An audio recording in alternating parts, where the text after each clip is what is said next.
Hi hello மக்களே வணக்கம். Live with நேச்சரில் நம்ம எப்போவுமே இயற்கையை பற்றி நிறைய பேசிட்டு வரோம்.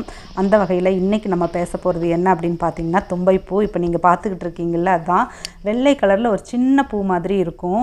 வெண்மைக்கு எடுத்துக்காட்டாகவே நம்ம தும்பப்பூவை தான் அப்போ இருந்து சொல்லிகிட்டு இருப்போங்க. இது மழை காலத்தில் சாலையோரத்தில் நிறைய வளர்ந்து கிடக்கும். இதோட மருத்துவ குணங்கள்னு பார்த்திங்கன்னா நிறையா இருக்குது. அதில் குறிப்பிட்டு சொல்லணும் அப்படின்னு சொன்னால் சளி, இருமல் அந்த மாதிரி விஷயங்களுக்கு இது ரொம்ப நல்லது. ரொம்ப தலைவலி இருக்கும்போது இந்த இலைகளை பறித்து நீங்கள் 10 போட்டுக்கலாம். இல்லைன்னு சொன்னால் ஒரு 20-25 பூவை நீங்கள் பறித்து நல்லெண்ணெயில் அதை அப்படியே லேசாக காய வச்சு அதில் போட்டு நீங்கள் தலையில் தேய்ச்சி விட்டுக்கிட்டிங்கன்னா தலைவலி எங்கே இருக்குது அப்படின்னு நீங்கள் கேட்குற அளவுக்கு ஆகிடும். அந்தளவுக்கு இதில் நிறையா மருத்துவ குணங்கள் இருக்குது. ஸோ இதை நீங்கள் பார்த்தீங்கன்னா மிஸ் பண்ணிடாதீங்க. ரொம்ப முக்கியமான ஒரு இலை. இன்னும் நிறைய பேசலாம். நீங்கள் சேனலை மறக்காமல் சப்ஸ்கிரைப் பண்ணி எங்களுக்கு சப்போர்ட் பண்ணுங்கள். நன்றி, வணக்கம்.